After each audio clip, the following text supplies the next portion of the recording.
जी, hello viewers. मैं हूँ कमर चीमा, अपने यूट्यूब चैनल कमर चीमा के साथ।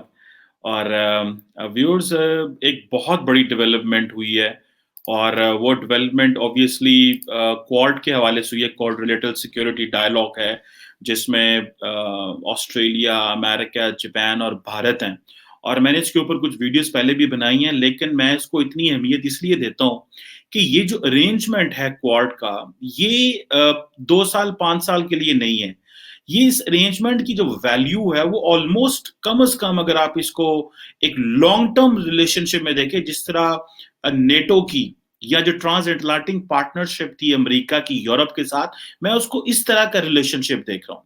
और इसलिए इस रिलेशनशिप की कम से कम मुद्दत जो है वो 50, 60 साल, 70 साल, मतलब इतना अब इसको इमीडिएटली इसको इतना देखना चाहिए। ये इतनी बड़ी जो है वो एक फोरम है।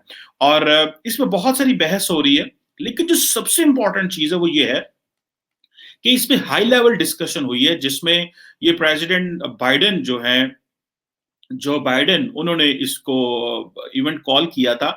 और ये सारी बात वर्चुअल मीटिंग थी, जिसमें चारों हेड्स ऑफ गवर्नमेंट जो थे वो बोले। और उन्होंने अपनी बाद में एक joint statement the spirit of the quad भी उसको रिलीज किया, जिसमें जारी बात है वो यही कहते हैं कि हम अपना कोऑपरेशन बढ़ाना चाहते हैं, चैलेंजेस को डील करना चाहते हैं, रूल्स बेस्ड मैरीटाइम ऑर्डर की बात करते हैं, फिर म्यांमार को कैसे डील करना है। अच्छा, हर मुल्क की वैसे अलहदा पॉलिसी रही है इस हवाले से। जो मैंने हैंडआउट्स पढ़े हैं, जिसमें जापानीज का, प्राइम मिनिस्टर सुगा का, जो फिर इंडियंस का, फिर हर एक की सारी बात अपने इंटरेस्ट होते हैं, लेकिन सारी बात एक जॉइंट भी आया है। सो इसी तरह जो क्वाड के हवाले से वो इंडो पैसिफिक को देख रहे हैं कि भाई यहाँ पे कोरोना वायरस को कैसे देखना है, मैरीटाइम चैलेंजेस और क्लाइमेट चेंज को कैसे देखना है। लेकिन जो सबसे इंपॉर्टेंट इसमें जो थी बात ये हुई कि एक तो सबने ये फैसला किया कि 2021 में आखिर में चारों ने इन पर्सन मिलना है। So that is an important thing. एक तो ये जब से कोविड-19 आया तो कोई डिस्कशन नहीं हो सकी। दूसरी जो सबसे बड़ी इसमें चीज जो विच आई फाइंड इज इम्पोर्टेंट, और वो ये है कि जो प्राइम मिनिस्टर मोदी वहां पे बोले हैं, और ये एक बहुत बड़ा पुश है इंडिया के लिए। देखें, इंडिया ग्लोबली मेन स्ट्रीम हो चुका है। India is no more an India जिसको आप ये कह लें कि which doesn't have an value. India globally mainstream हो चुका है, और India is becoming a brand for so many in the world. और पहले तो नॉर्मली ये तो होता था कि जो पहले इंडिया जो था वो एग्री नहीं होता था, और ये समिट लेवल की, जो टॉप समिट लीडर्स लेवल की जो डिस्कशन है इसके लिए, क्योंकि इंडिया ने हिस्टोरिकली अपना वो जो स्टेटस रखा था कि नॉन अलाइंड है, तो वो इंडिया को तोड़ना था, और वो इम्प्रेशन भी दुनिया को देना था। फिर वो एक चाइना को भी के हवाले से भी वो इस तरह का एक फ्रेमवर्क नहीं देना चाह रहा था, क्योंकि चाइना उनका बिल्कुल एग्जैक्ट नेबर है, और रशिया के हवाले से भी। और ओवरऑल एक इंडिया ने अपनी आउटलुक चेंज की है ना इसका हिस्सा बन के। और मजे की बात यह है कि इस फ्रेमवर्क में जो तासुर देने की कोशिश की गई है, वो बाइडेन एडमिनिस्ट्रेशन ने ये भी तासुर दिया गया है कि ये जो फ्रेमवर्क है, दिस इज नॉट, इस मीटिंग में उन्होंने कहा है कि इसका एंटी चाइना फ्लेवर ना लिया जाए। ये बहुत बड़ी चीज है कि इसको ये ना समझा जाए, हाँ बिल्कुल। सो इट मीन्स कि China is too much powerful and too much important that के उनके जो राइवल्स बैठते भी हैं तो they have to just don't give an impression कि हम सिर्फ चाइना के लिए बैठे हैं। There are so many other debates, लेकिन प्राइमरली सारी दुनिया को पता है ये चाइना के लिए है। सो जो इंपॉर्टेंट डिस्कशन हुई वहां पे, उसमें जारी बात है इंडिया के प्राइम मिनिस्टर नरेंद्र मोदी बोले, और उन्होंने अपना मुकदमा रखा। और उन्होंने आप इमेजिन करें कि बाइडेन के बाद बोले, यानी कि उसके बाद जापानीज प्राइम मिनिस्टर, उसके बाद स्कॉट मॉरिसन जो कि ऑस्ट्रेलियन प्राइम मिनिस्टर हैं, सो ये उनके बाद बोले। और उन्होंने अपने कहा कि जहां से उन्होंने, मोदी साहब ने अपना शुरू किया कि एक्सीलेंसीज, ये जो है ये डेमोक्रेटिक वैल्यूज, और ये इंडिया की कमिटमेंट है एक free, open and inclusive Indo Pacific के लिए। सो ये वही जारी बात है, जो इंडो पैसिफिक का जागन जो है, इसकी बहुत वर्थ है, और इंडो पैसिफिक की इस जागन की वजह से India as a nation, as a state mainstream हुआ है। अच्छा, इसमें मैं अपना भी बताना चाहता हूं कि हमें क्या करना चाहिए, क्योंकि आपको समझना है कि खित्ते में क्या हो रहा है। अगर हम समझेंगे नहीं खित्ते में क्या हो रहा है, तो हम एक अच्छी पॉलिसी, एक अच्छा प्लान तरतीब नहीं दे सकेंगे फॉर कमिंग ईयर्स।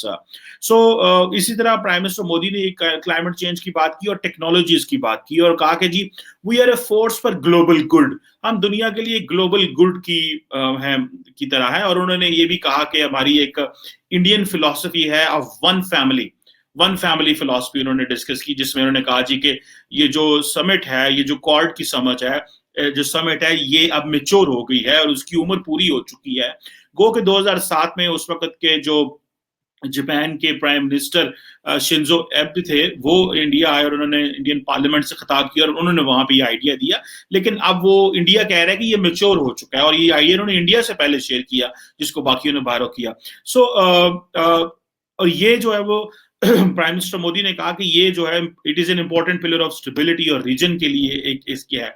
अच्छा, मजे की बात यह कि अमेरिकन डिफेंस सेक्रेटरी हैं लॉयड ऑस्टिन जो है वो भी आ रहे हैं एशियन टूर के ऊपर, और जापान, साउथ कोरिया और वो इंडिया भी आ रहे हैं।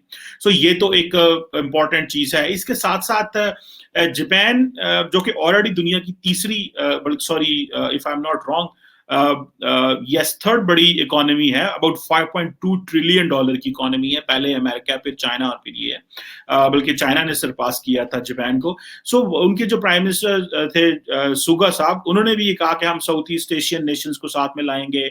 और उन्होंने कहा, और जो उन्होंने इसको कहा जी कि हम एक एक्सप्रेशन देना चाहते हैं कि हम जो चाइनीज यूनिलैटरल एफर्ट है कि जी वो खिते को अपनी मर्जी से तब्दील करने की, वो हम नहीं पसंद करते। इसकी वैल्यू इतनी हाई लेवल की है कि जो यूएस नेशनल सिक्योरिटी एडवाइजर है जैक सुलिवन, उन्होंने इसके ऊपर ब्रीफिंग दी, जबकि इंडिया की तरफ से इंडिया के नेशनल सिक्योरिटी एडवाइजर ने ब्रीफिंग नहीं दी, उनके जो फॉरेन सेक्रेटरी हैं उन्होंने इसके ऊपर ब्रीफिंग दी, वो भी मैं आपको बताता हूँ।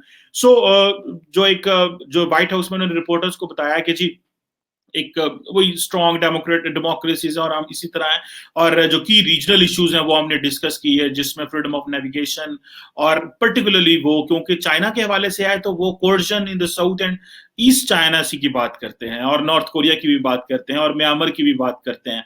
So this is an agenda which America के लिए वो चाइना के इर्द गिर्द घूमता है, जबकि इंडिया के लिए दिस इज अनदर थिंग। वो सिर्फ इसको ओनली चाइना के लिए नहीं कह रहे, वो इसकी एक स्ट्रेंथ एंड डेवलपमेंट के लिए बात कर रहे हैं। सो जारी बात है कि जिस चीज की इंपॉर्टेंस थी उसमें ये था कि इंडिया ने क्योंकि कोविड वैक्सीन बना ली है, तो जो अमेरिका ये कहता है कि जो उनका यूएस डेवलपमेंट फाइनेंस कॉर्पोरेशन है, वो इंडियन ड्रग कंपनी है बायोलॉजिकल के साथ जो है ना वो कैपेसिटी बिल्डिंग का काम करेगा, ताकि 2022 तक तकरीबन इंडिया की मदद की जा सके कि वो 1 बिलियन डोजेस तैयार करे।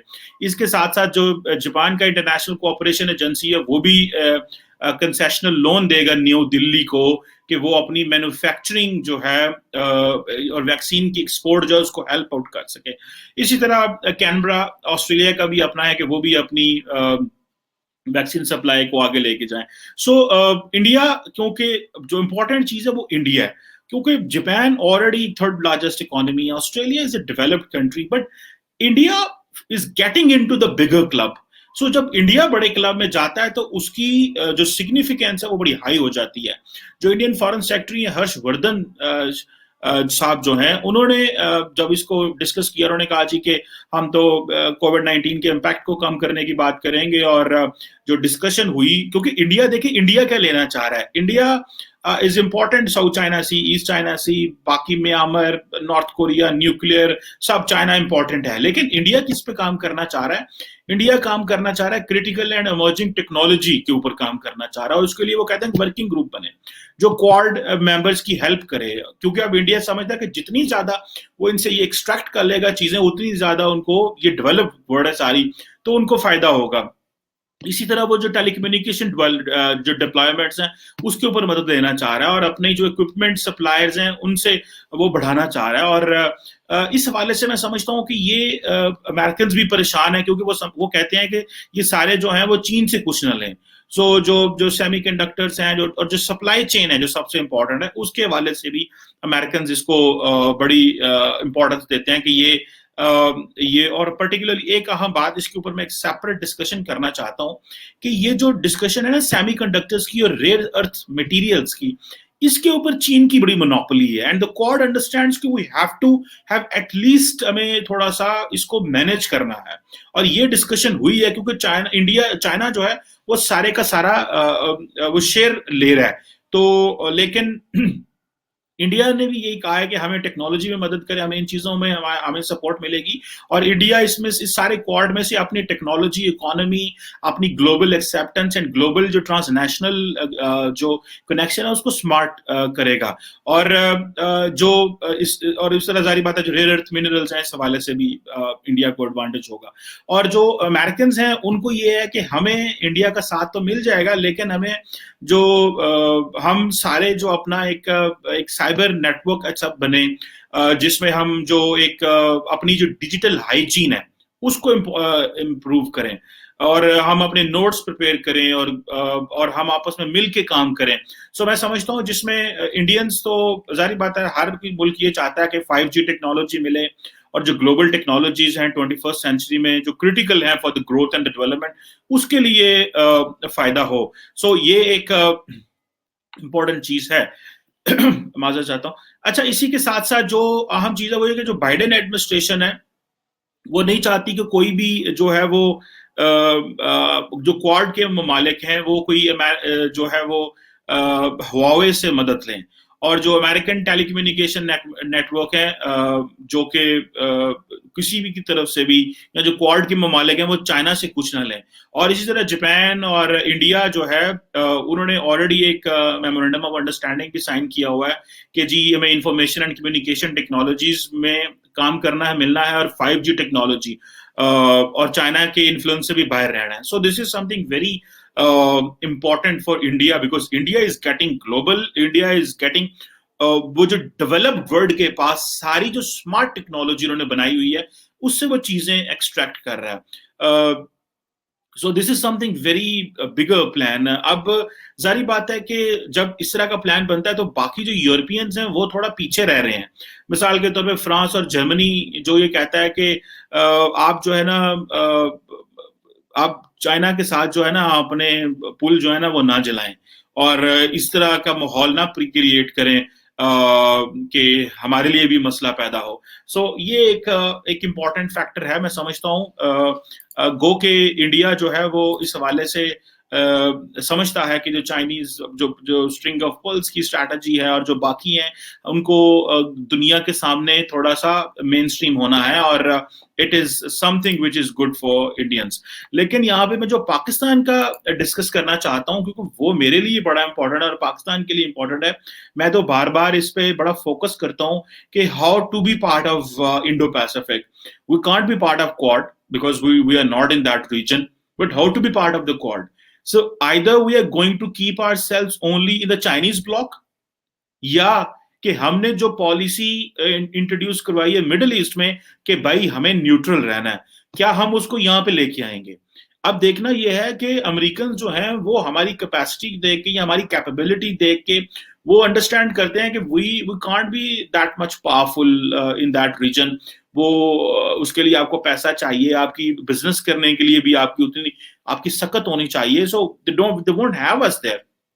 हमें जो एशिया पैसिफिक के जो साउथ ईस्ट एशियन नेशन जो आसियान है उनके साथ एक इंडिविजुअल लिंक डेवलप करना होगा, और ये जो बाकी सारे ममालिक हैं इनके साथ एक इंडिविजुअल लिंक बिल्ड करना होगा। जब हमारे इंडिविजुअल लिंक्स स्ट्रांग होते जाएंगे then we can get into closer कि जी हमें बड़े बड़े प्लेटफॉर्म्स में डाला जाए, मल्टीलैटरल फोरम्स में डाला जाए। जिस तरह इंडिया ने अपना जो एक वो जो अपनी पूरे एशिया पैसिफिक की जो पॉलिसी इंट्रोड्यूस कराई उसमें उन्होंने सब ममालिक के साथ और जो मल्टीलैटरल प्लेटफॉर्म्स थे वहां पे वो करीब हुआ। तो अभी with their own capacity, with their own bilateral relations वो खित्ते में अपनी एक से बना चुके हैं। सो अगर हमें इंडिया का मुकाबला करना है, अगर हमें दुनिया के बाकी ममालिक का मुकाबला करना है इस खित्ते में, तो हमें उस तरफ जाना है। एक चीज पाकिस्तान को समझनी होगी कि SAARC is no more anything. देखें प्राइम मिनिस्टर इमरान खान श्रीलंका गए थे तो वहां पे क्या बात हुई, वहां पे एक क्या ग्लोबल स्ट्रेटेजिक या रीजनल प्लान क्या डिस्कस हुआ, कोई भी नहीं। सो ISK के श्रीलंका के लिए हमने माजी में ये किया, अभी हम ये करेंगे, हम उनको मिलिट्री सप्लाई देंगे, $50 मिलियन की क्रेडिट लाइन देंगे, ओके फाइन हो गया। लेकिन प्राइम मिनिस्टर इमरान खान को एटलीस्ट बात करनी चाहिए थी कि इस रीजन में क्या तब्दीली आ रही है जिससे श्रीलंका भी मुतासर हो रहा है, जिसमें इंडिया भी उसका हिस्सा है। So what do we have for them? क्या हम वाकई, देखिए अभी आपका कंपटीशन इंडो पैसिफिक में, अभी आपका कंपटीशन ये इस खित्ते में नहीं है। सो अफगानिस्तान और ये सारा ये जो एरिया, इसको we have to forget it.